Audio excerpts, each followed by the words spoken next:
Now.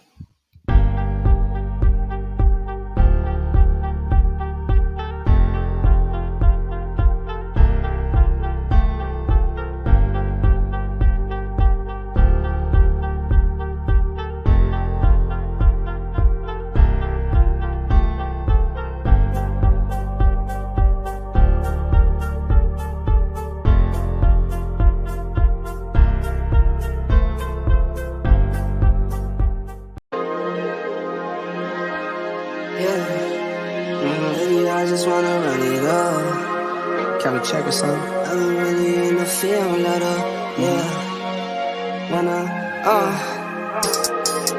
I've been really in the field, let her rush, I let her feel. Lately, I just wanna run it up. Don't need no deals, I make the deal. Half a ticket to a meal. Lately, I just wanna run it up. Can we check or something? Lately, I just wanna run it up. Count that too, count it up. Lately, I just wanna run it up. Need them ones, I need them fives, need them tens, I need that change. To the safe, got blues inside. Greens and pinks, it's all the same. I still save and roll my change. Take some losses when I play, charge it to the game. I'm with L, yeah, I'm with T-Black, I'm with Reverend now. I'm with Bay, yeah, I'm with... What's up, people? This your boy Cole with Cole's Cowboys Sports Report. I have Michael Pledge from Real Bucs Talk. How you doing, man? I'm doing good, man. It's football season, and thank you so much for having me on. Man, thanks for coming on, man. So, a lot of things been going on this week. We got football finally back. That off-season drought has been completely horrible. But we had a game Thursday night, man, and between the Bucs and the Rams. How did you feel about that game? How did you feel about how everything turned out? Should we be freaking out about the Rams getting blown out? Like, what do you think? What do you think about this week one? I mean, week one is always going to be that overreaction, type of thing where, if your team wins, it's, we're going to the Super Bowl. If your team loses, it's like, we got to change things and everything is just end of the world type of scenario. But, that's not the case. Buffalo Bills is a very good team. Obviously, they were getting a lot of hype going into the season. Yeah. Rams are still a very good team. But, I mean, when you look at it, it was, the game up front, as far as offensive line, D-line, and the Bills kind of just had their way against the Rams, new look offensive line. Von Miller is still a beast, and he was affecting the game. And then Josh Allen pretty much, settled things down in the second half, and they kind of ran away with it. But again, It's nothing to, if you're a Rams fan, it's nothing to get worried about. There's still a long way to go in this season. And they'll be right there. I'm sure of it. Yeah. Yes. My takeaways from it. Yeah. Hey, the Buffalo Bills, they came, man. They came. Josh Allen definitely had right about it. And I feel like, the Rams kind of had like a Super Bowl hangover. All the flashy moves over the offseason, I feel like with all the trades and giving up all their picks, they didn't focus on having those draft picks to build up the offensive line. So what do you think about that? Well, obviously, yeah. I mean, they're trading away picks, to, put everything they have into winning that championship, and it worked, right? They got Matthew Stafford and they got the championship. But now, that depth is going to be tested. You have guys in different positions. Their left tackle this is his first time actually starting, going into the season. So it's a new dynamic. And especially inside on the interior, they have some new pieces. Don't have the weapons outside from the past. You're missing an Odell Beckham Jr. Now you have an Allen Robinson. So there's a lot of things, they have to work on. Still, they have Cooper Kupp, and he was a beast as always. I mean, it seems like that guy's always open. It doesn't matter what he does. He's open most of the time. Yes, and it seems like the chemistry, I feel like, chemistry has to be built. The only chemistry that Matthew Stafford has is with Cooper Kupp. So we'll see what they do, later on down the season. Like I'm like you. I'm not going to, blow it out of proportion. Even though it was funny to see, especially with Jalen Ramsey. You know what I'm saying? So I'm glad he getting the smoke that, that my boy Diggs get into, but we'll get into that later on. So to be in the NFC, how do you what are your views of the team of the NFC? Obviously, the AFC is strong. So yeah, my bad. No, you're good. I was gonna say, AFC definitely, stronger conference, top to bottom. NFC, you still have, some really good teams. I think when you look at, obviously the Rams still are a very talented team. The Buccaneers, I still feel is a good quality, top echelon team. You look at Green Bay, even with the loss of Devontae Adams, I still think when you have Aaron Rodgers, you're going to be in the mix, right? You're going to be right there. Then you look at, then it's kind of like a group together of, you have the 49ers, you have the Cowboys, you have, the Saints are still in there. I believe. I think they're a good team defensively, one of the best in the league. And then you look at, blanking on teams. Minnesota is another one that's up and coming. Yes. And then from there, I mean, that's, it's just, who can be that other team to step into the mix. You look at some of the other teams in other divisions. I don't see the Bears or, the Lions, making that type of run, even though that would be a cool story. You look at, I forgot the Eagles. Eagles, obviously, I feel like they're good. Yeah. Right. Yeah. We don't like the Eagles. We've had our own history with the Eagles, so but they're going to be a good team. With the additions that they've made, they're still going to be right there. Yeah, so it's really interesting as far as NFC. I mean, I'm going to say the Bucs would probably be the team to beat, just because they still have a very deep roster. It's a very talented group. The key with the Bucs is just staying healthy, and you can say that for all teams. It's them staying healthy and see what happens. Yes, I'm all for as far as the NFC, it's any team can really surprise you. Now, it would be funny to see the Lions, take charge. I'm really rooting for them tomorrow, by the way. I got a lot of Eagle people out there that be wanting to hate on me. I'm praying that the Lions just, go Super Saiyan and be on Eagles. That would be my day. I personally wouldn't care if we lose tomorrow night if the Eagles lose. So that's how deep it is. But as far as the NFC, of course I have, the Buccaneers being one of them because Tom Brady and that defense. Mm-hmm. I mean, I get it. Tom Brady's going through a lot of things, but that's where I can probably say it's most dangerous. You know what I'm saying? He could put all that frustration on the field. You know what I'm saying? So, and of course, Green Bay, Cowboys, we have a lot of enemies, man. It's Green Bay, but of course we can't stand the Packers. So we definitely need to beat them. The Rams, they just a team out there. I believe we can have a chance with them, but the 49ers is definitely a big one on my list because they're the team that a lot of people really don't believe all the time, and they end up showing up in the end. So it's going to be interesting to see how the NFC race is. So let's get into our game, man. So, as you know, Tom Brady came back from retirement. Ruined my week one celebration because I thought we was going. If he would have been out, I would have been like, man, we got a good shot for sure. Right. But I was kind of happy because this is, as you know, Tom Brady is 6-0 against the Cowboys. Yep. And after that game last year, I was like, if we don't years in the playoffs, we will never have a shot at this guy. He will walk away undefeated against the Cowboys. So when I figured out that when I found out he's coming back, I was like, we got to win this game. So how do you feel about Tom Brady returning? What were your feelings when he came back? Just tell me how things went down in the offseason with you guys in Bucs land. Yeah, it was definitely a roller coaster of emotions and just a lot of things happening all at once. After that game against the Rams, and I was fortunate enough to be there at that game. It was a hell of a game. Just seeing that, and even despite the loss, it was just awesome to witness that as far as a comeback and making it a game. It just shows the team never gives up. Obviously with Brady, you always have that chance. Yeah. But I just felt like, when he walked off the field, I didn't think that was it. I didn't think, you just felt that feeling it was unfinished business. And I think he's been talking about that a lot this offseason, unfinished and he's just ready to be determined. And the guy was at the top of his game last year. He probably should have won the MVP. I mean, he threw over 40 touchdowns, only had 12 interceptions, had 5,000 more passing yards and all that. He was first in everything as far as passing stats. So when you look at that, and even despite being 45 years old this season, the guy's at the top of his game and should be. I mean, by all accounts, everyone's saying he's looking better than he did last year, which is crazy to me. The guy has found the fountain of youth. Yes. Which is nuts. So, I didn't really think he was ever done. I had a feeling that he was going to return.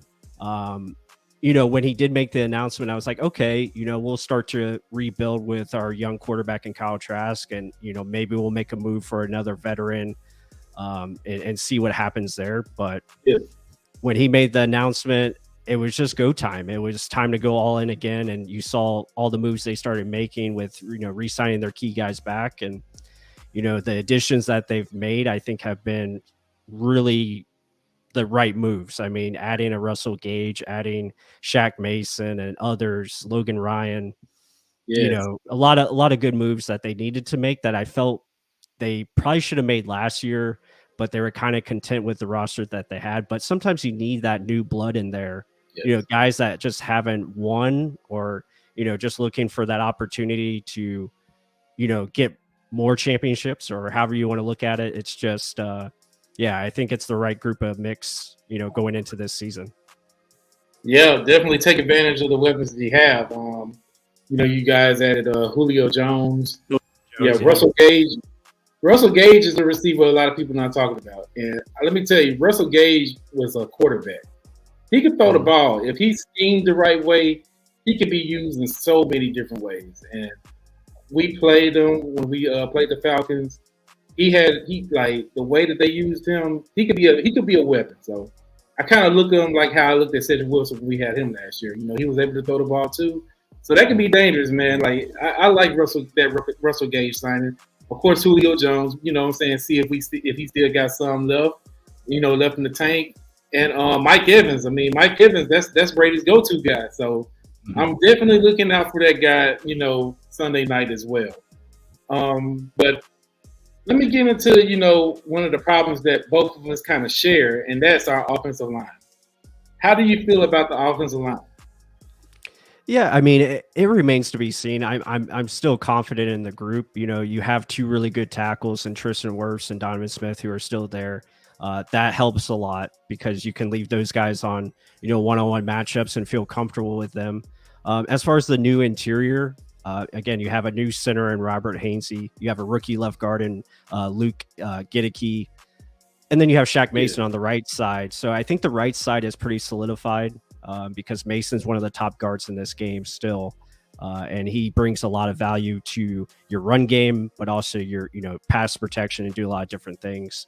Yeah. So, we're going to find out, are they going to come out there and be perfect? Probably not. They're probably going to make some mistakes, and that happens.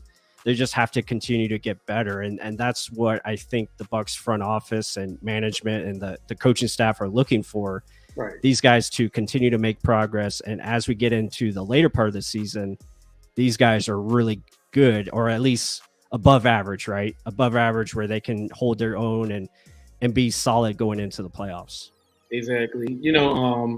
A lot of people, they feel like if you have all these high draft picks on the offensive line that you got the best line of football.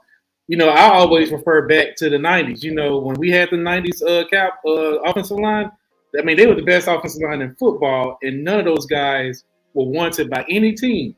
They were all free agents, very, very low draft picks. And it falls under basically coaching.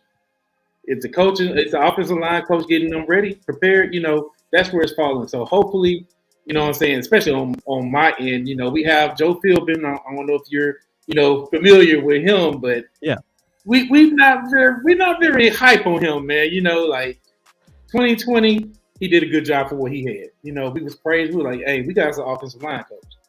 2021, he's playing musical chairs with all our offensive line. So now we have guys that has to prove, unproven guys that have to step up. Tyron Smith is going. We expected him to lose time anyway. But Now he's gone for most of the season. So we have Tyler Smith that we're bringing along. We're basically throwing him out there saying, hey, show us what you can do. You know what I'm saying? Oh, you can handle Shaq Bear. You can handle you can handle those guys. So we gonna see. We gotta see. I'm high on Tyler Smith. I'm hoping that he controls his penalties, but at the same time, I'm concerned about Tyler Biadasz, the center, because last year Vita Vea owned him. You know what I'm saying? Like flat out owned him. Like, and I'm hoping he don't have PTSD tomorrow night against Vita Vea again. So, as far as the offensive line, hopefully they show out. Hopefully, they'll be able to protect our, quarterbacks. I mean, I hope that Tom Brady gets a harder time than Dak. Let's just go with that. So, as far as while we're on offense, let's talk about the scheme. How do you see you guys going with the scheme? Since the offensive line is not as strong, are y'all going to be more pass heavy? Do you think that y'all run the ball a little bit more, screens? What do you think? Yeah, I think they're going to try to do, probably a mixture of a lot of things. You could see them try to spread out the Cowboys defense, get them, spread out where there's the box is more set. They can understand where guys are coming from. So you'll probably see a lot of like 3 wide receiver sets in the shotgun to give Tom Brady more time to throw and probably run out of the shotgun as well, as far as running the football, doing stuff like that. I would see, probably 12 personnel as well, get a lot of tight ends in there to help, shift your blocking. They could probably, shift their tackles more inside or move the line to the left or the right.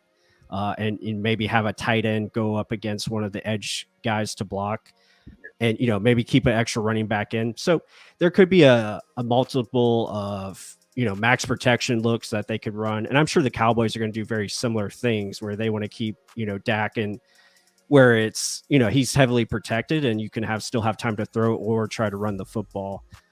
So I think it'll be a good balance, but I would expect more spread option type of stuff where they're spreading the Cowboys out and trying to identify matchups where they feel one of our, Julio Jones or Russell Gage or one of those guys can win their matchup, and they just continue to attack that or exploit it. Right. I could say the same thing about 12 personnel on our end. Yeah. Especially with our situation with wide receivers, we have no choice, So I know our offensive coordinator, Kellen Moore, he's very hyped on spreading the ball out. He's used to having those weapons. He loves to throw the ball. Now we're working with, of course, we got CeeDee Lamb as our number 1. We have Noah Brown. Nobody knows him as our number 2. You know what I'm saying? And we have of course we're rotating guys on number 3. So we really don't have a strong wide receiver core. So our true number 2 is Dalton Schultz, our tight end. So of course we'll be running a lot of 12 personnel. We need to run the ball. Of course we'll have Tony Pollard. Hopefully he's playing slot. We're praying, Cowboy Nation. We're praying for Tony Pollard to be used in the slot. Like we've been begging this for like many years. So hopefully he finally, since it's his contract year, Cowboys love to play their players harder on the contract year. Give him for what reason, I don't know. I guess to give him away, because that's what we've been doing. So we will see, man. So hopefully, we run the ball, or we able to run the ball with you guys, because last year we didn't do that. So as far as that, I can just go ahead and pivot down to the defense. How do you feel about your defense? I mean, both of us, I believe, we're very high on our defenses. How do you think your defense will do will scheme our offense? Yeah, I mean, when you look at the Bucs and the Cowboys defense, they're quite similar in how they want to attack things or try to get the same results. It's all about getting those turnovers because these 2 teams were the top teams in takeaways last year. I believe the Bucs had 29, and I think the Cowboys had a little bit more than that. So it's crazy, how they're aggressive at the right times, but also they do a good job of, balancing it with, zone and man schemes where they can do a lot of different things with their looks. And obviously when you have, a guy like Micah Parsons on the Cowboys defense where you can line him up anywhere, the Bucs defense is kind of similar in how they utilize, Devin White and Levante David with their blitzes on linebacker stunts and stuff like that. Shaq Barrett and you talked about earlier. I mean, Vita Vea he's probably the heart of the defense. He makes everything go because of his size. And then with the addition of Akeem Hicks, really makes it tough to who are you going to identify, who you're going to double. Are you going to allow Shaq Barrett to be one-on-one with Tyler Smith, a rookie? That's tough. That's tough if you decide to do that. I mean, it's definitely a welcome to the NFL, and you hope that Tyler Smith has his big boy pants on because it's, that's just a hard matchup. And then, Joe Tryon-Shoyinka is another guy we're very high on coming into his second year, and he's going up against Terrence Steele, which, could kind of go either way. But again, that's a matchup to look at and see, what happens there. But defensively, I think the Bucs will try to probably play a little bit of zone, try to keep things in front of them, and really test to see if their front four can win without blitzing. I think that will be the game plan. Can they win up front without blitzing and get to Dak and cause problems that way? If they can't, then there might be some type of change, going into the second half. Yeah, and that's one thing that I'm kind of nervous about is basically Todd Bowles sticking to, hey, let's stick in zone. Let's stay back a little bit because that's the blueprint that Vic Fangio went on ahead and threw out there that gave Dak Prescott problems and Kellen Moore. Whenever defenses were blitzing Dak was picking them apart. You know what I'm saying? Picking. So I'm hoping that Todd Bowles does blitz so we can have a chance, because Dak is good against the blitz. So we will see. We will see. It might be different with the offensive line is too. So he might not have as much time. Right. Well, I was going to say that's the question with Todd Bowles, and a lot of Bucs fans have been asking that. Is he going to change, as far as his, kind of philosophy? Because he's always been a heavy blitzer, throughout his whole career. That's just what he does. He likes to be aggressive because his philosophy is he wants to speed up that process however he can for the quarterback. Because he feels if he does that, he can force a mistake, he can force an incompletion, turnovers, stuff like that. But will he be patient enough to let that front four work and see if they can win consistently? And if they can, then obviously, that benefits you. Because when you look at last year's game, Dak Prescott had a hell of a ball game, for him coming back after that injury.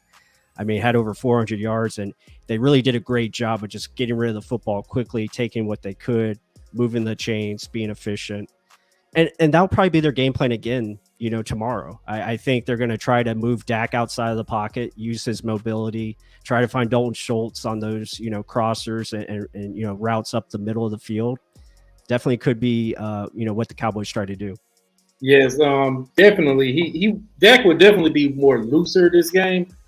Last game, that was his first game ever since his injury. You know what I'm saying? And I was honestly shocked that he performed the way he did.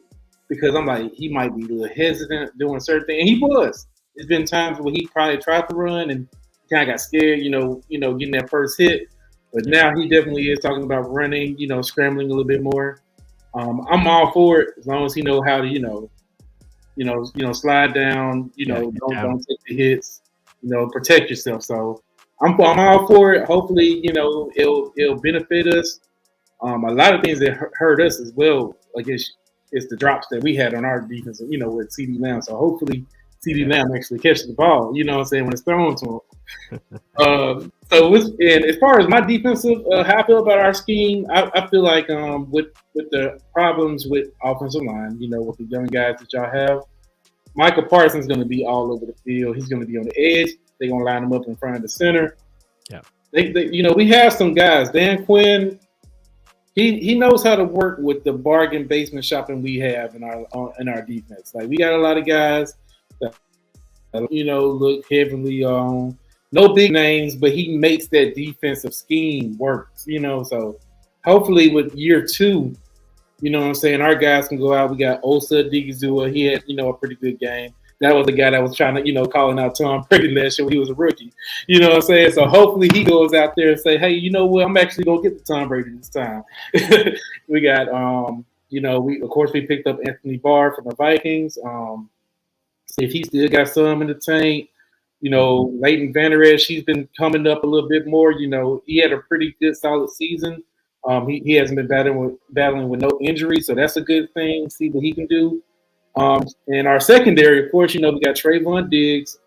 We will see if he gets cooked. Hopefully he doesn't, but hopefully he comes away with the interceptions and whatnot. So I'm looking forward to seeing how our defense match up with you guys' offense with the guys that y'all have. Got my boy in. I'm looking forward to seeing how our defense. What's going on, guys? What's up? Hey, how are you doing? My guy, Gene. Hey, thanks. Sorry about that. I've been having technical difficulties. You know how it is when you go live. Hey, you're fine, man. Not a problem. Not a problem at all. We were just talking as far as y'all defensive scheme. What are your input on how you guys can stop our offense? What plan y'all have for Dak Prescott and company? I think the main thing, and I don't know if Pless mentioned this yet, but just getting home with 4. That was a huge struggle that the Bucs had last year, was rushing 4 and getting home to the quarterback. And this basically, you're giving the quarterback time to survey the field and go to where he needs to. And that's just something that I know they've made some upgrades, in my opinions, in some of the player personnel that the Bucs have. And you just kind of hope to see that they can get home with 4, because that's going to do nothing but help your linebacker core and your secondary. So that's going to be huge. That's going to be a huge indicator in this first game, where the Bucs are as far as that goes. Yeah, like that's one of my main concerns. Hopefully, we can be able to hold back you guys' defense. Those, Via Vea, Shaq Barrett, all those good boys. So Devin White, hopefully we can hold y'all down. That I don't want Dak Prescott scrambling, running for his life for sure. So hopefully we can game up for that. my big thing is, this is not. I know there are a lot of Bucs fans that say it's going to be a blowout. I think this is going to be a competitive game. I really do. I don't.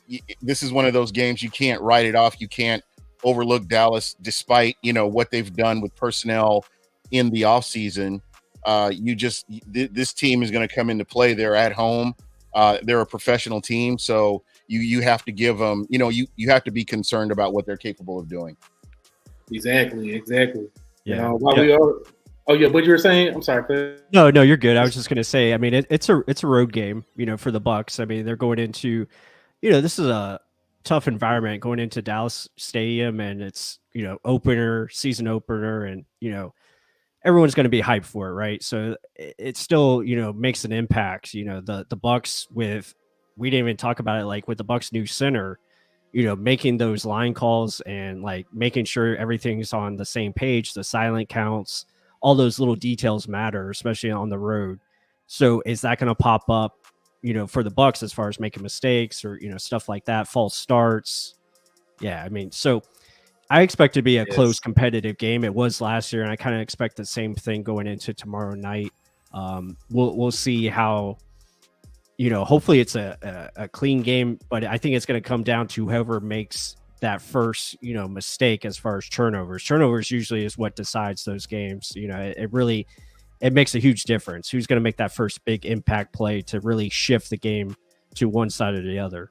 Yeah, exactly. and I think to go on top of that, I would say that execution is going to be huge. Yeah. The philosophy, like with Real Bucs Talk, with Buck, what you heard is do your job.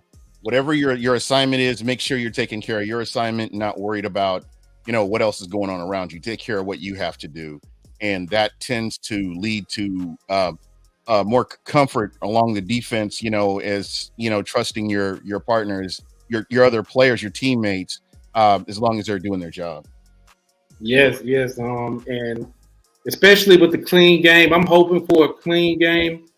Yeah. As Dallas Cowboys were high on penalties, I hope we have a good refereeing crew too. I prefer the ones that that was refereeing the Rams Bills game. They only called 5 penalties? Yeah.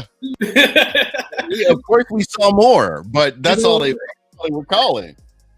Hey, but I'm not the one that will blame the refs. I did a little bit against the San Francisco game, but that was mostly my emotions going on that time. So, hopefully, what I'm saying, our guys are well disciplined. That's one big thing that Mike McCarthy struggles at is discipline.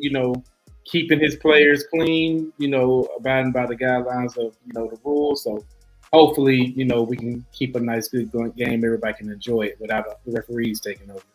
Yeah. How do you feel about? I'm sorry, what you were saying? Real quick. I noticed there's talk about Chris Godwin. I'm good with Godwin not playing until October. I'm perfectly fine with that, considering the injury that he's recovering from. I don't want the Bucs to rush him back. I know he knows his own body, and I'm sure that they're monitoring his health very close.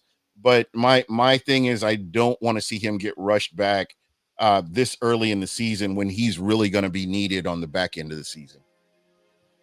Yeah, I agree with that. I think he has a chance to play tomorrow, but I have a feeling they'll probably sit him for this week, and maybe he makes his debut, the following week. But I was just typing in there that Russell Gage should be good to go. I know he's questionable, but he's going to play tomorrow.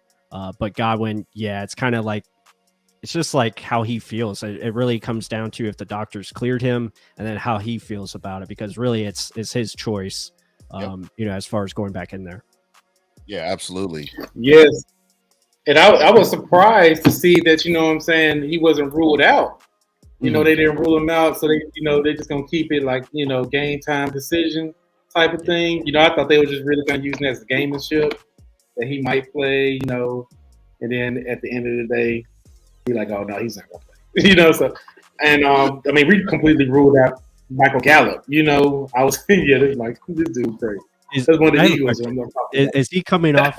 Yeah, is he coming off the same injury? Does he have an ACL as well? ACL too. Yep. I believe he had got his probably about a month after Godwin got it. Okay. Yeah. So yeah. Michael Gallup, he's been playing. He's been practicing.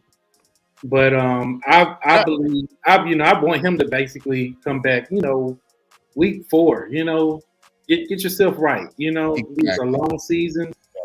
Just take your time. I think what fans fail to realize is that these are human beings out here, and the psychological aspect of a catastrophic injury like that, you have to kind of factor that in as you making those cuts, and are you mentally 100%? And that's going to take a little while to get somebody back in the swing of things as well. But yeah, I just don't, that's something I know that we have technology and people can heal faster and get back on the field faster, but we definitely need Chris Godwin, as we go into the back end of the season. So like I said, I would love to see him sat or even on a pitch count of some sort, a snap count, and, kind of bring him back slowly if they do bring him back. Yes. And I just want to pivot, like, while we're talking about, certain players. What do you, how do y'all feel your X factor of the team on your teams is? What's the X factor? You want to do like offense and defense, or? Yeah, offense. It can be multiple players. Okay, yeah. Offensively, I feel tomorrow it's going to be Leonard Fournette. I think his ability to catch the ball out of the backfield, be that safety net for Tom Brady, I think is going to be very important. But also him running the football. I think they're really going to try to emphasize him getting more carries and really trying to establish that running game in the right way and being more effective. And then defensively, I'm going to say it's going to be those two big boys in the middle, Vita Vea and Akeem Hicks. I really think they have a chance to really disrupt this game and really kind of take over that front line. If they can be successful, that's going to set everyone else up, and it's going to make the defense that much better. Yeah, right. And it gets so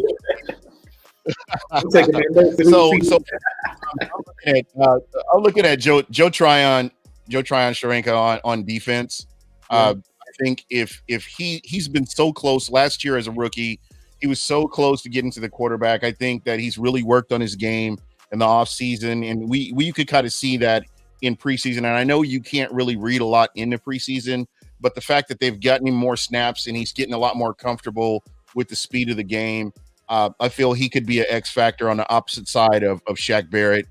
somebody that can be disruptive, and we've seen, just the speed, his get off on the ball, and he's somebody that I'm really looking forward to. And on the other side of the ball, I would probably have to say like a Russell Gage would be my X factor, because again, if Chris Godwin is out and you have Julio Jones out there, I really believe here's a guy that is not been really paid much attention to with the offseason acquisition of Gage, and I think that he can come in and make a huge impact in this game. Yeah. Mine's basically offensive side of the ball. I would say CeeDee Lamb. CeeDee Lamb, I mean, he has a lot to prove. You know what I'm saying? People are doubting him. They're saying that he's not a number one, wide receiver. He's not used to those double teams. This is time. This is his chance to prove to the world that, hey, I'm that guy. So I feel like, he'll have that chip on the shoulder and show the world that, hey, y'all been, putting all these other guys in front of me. I'm not hyped just because of the star. I'm that guy. You know what I'm saying? And another defense, of course, I'm going to put my boy Michael Parsons out there. He is the X factor, on defense. That's somebody that people like, hey, you see that guy right there?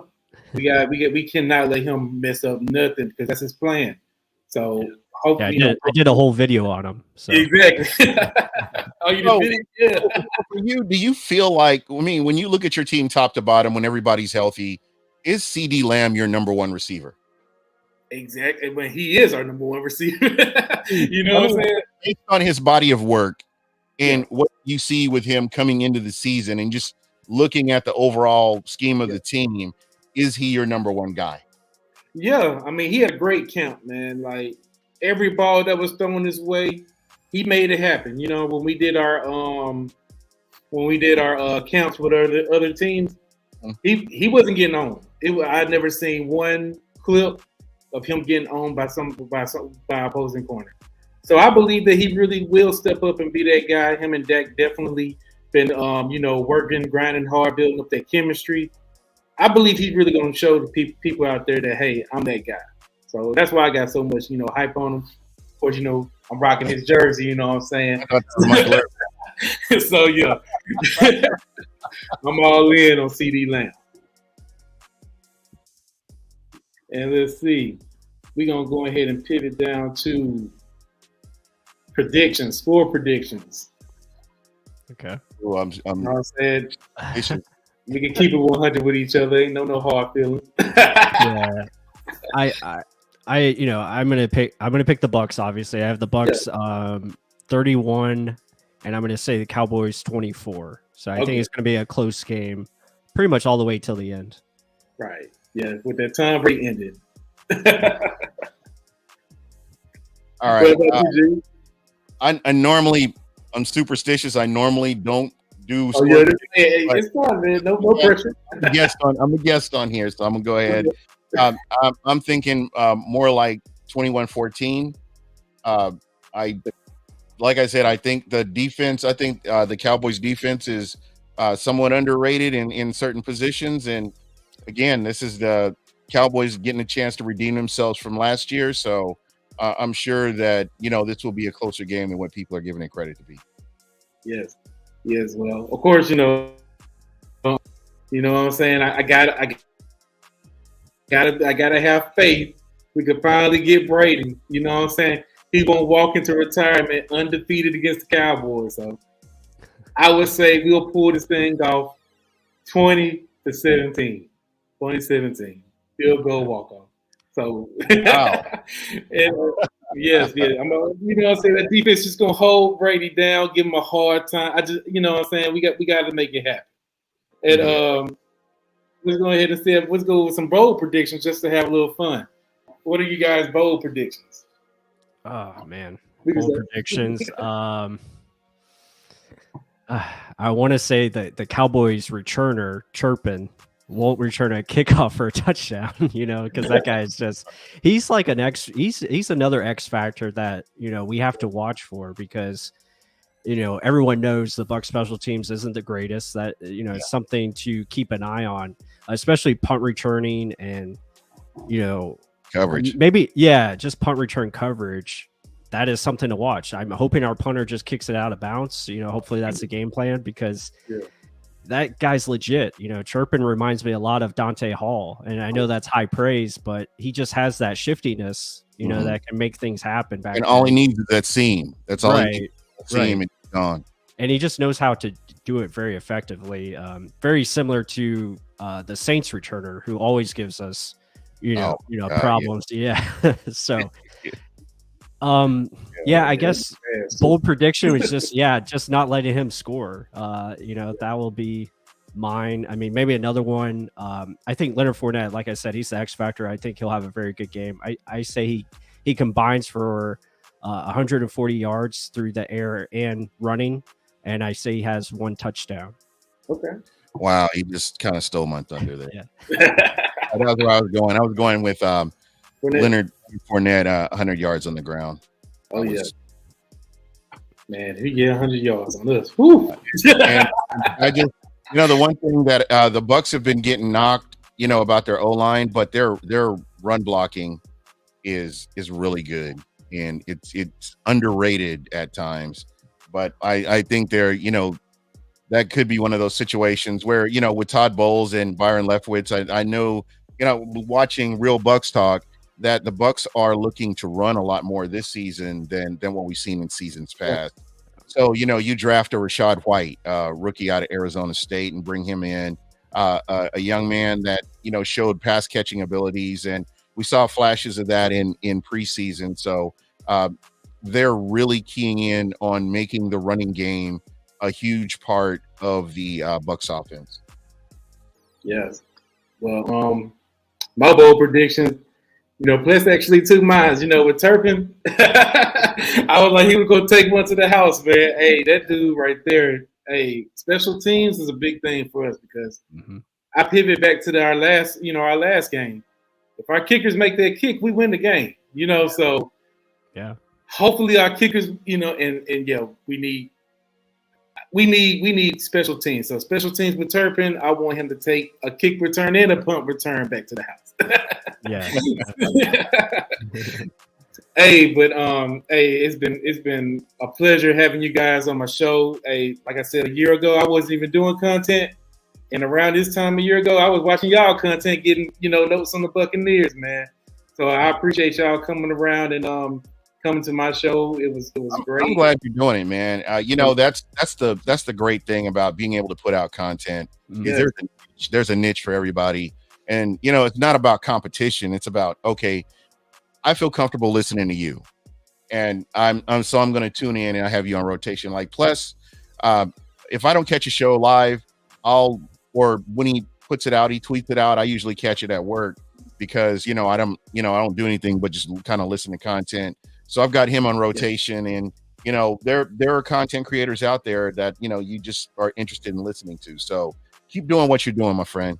I echo those sentiments. I mean, it's awesome that you were inspired by us, to get into this, and that's kind of our goal. Like, that's why I started doing what I'm doing.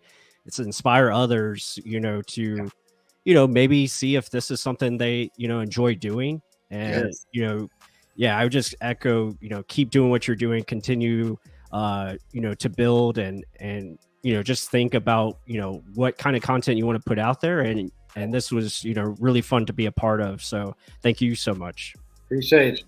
Yeah. And hey, subscribe to all channels, man. Go ahead and channel. I know you got your channel linked up, Liz. Link up your channel, Gene. Yeah, you can reach me at Buck What You Heard. That's Buck What You Heard, BUCWHAT, What You Heard. No. You can hit me on YouTube. If you type in Buck What You Heard, you will find me. I'm the only one that'll pop up. That's my friend from Carolina always says I've got the most unique podcast name right now in I like it. And of course, we got Real Bucs Talk. Yeah. And it's the same as your Twitter name, correct? Real Bucs Talk. Yeah, Real Bucs Talk. Yep. You can find me. Just Google Real Bucs Talk. You can find us everywhere. YouTube is the main platform, obviously. Yeah. Well, yeah. And of course, y'all can find me at Cole's Cowboys on YouTube. Also, I got my networks out there. We got that BGN network, Sports Network, and Hardcore Sports. It's been a pleasure having you guys on, man. And hey, until tomorrow, we are enemies. So I wish y'all the best of bad luck tomorrow. Peace. Yeah, I'm not gonna say good luck to you either. So, but you know what? I'm gonna end on this.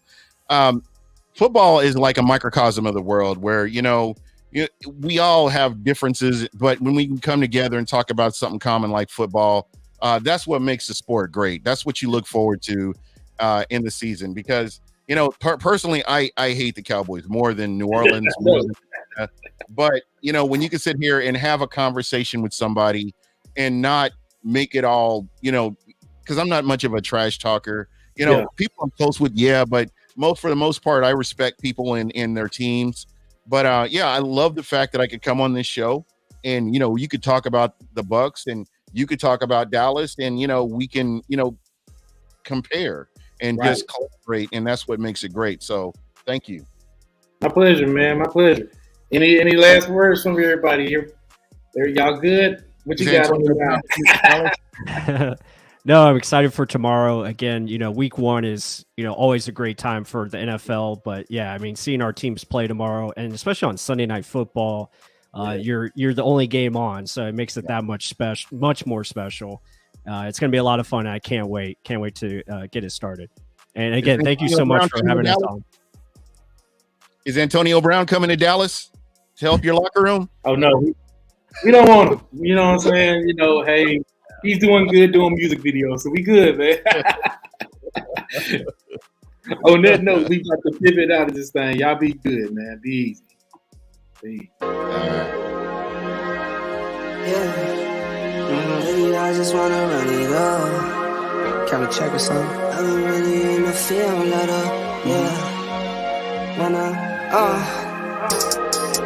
I've been really in the field, let her rush, I let her feel. Lately, I just wanna run it up. Don't need no deals, I make the deal. Have to take it to a meal. Lately, I just wanna run it up.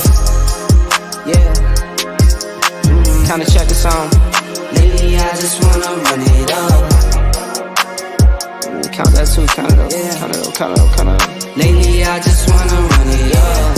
Need them ones, I need them fives, need them tens, I need that change to the safe, got blues inside. Greens and pinks, it's all the same. I still save and roll my change. Take some losses when I play, charge it to the game. I'm with L, yeah, I'm with T Black, I'm with Revenue. I'm with Bay, yeah,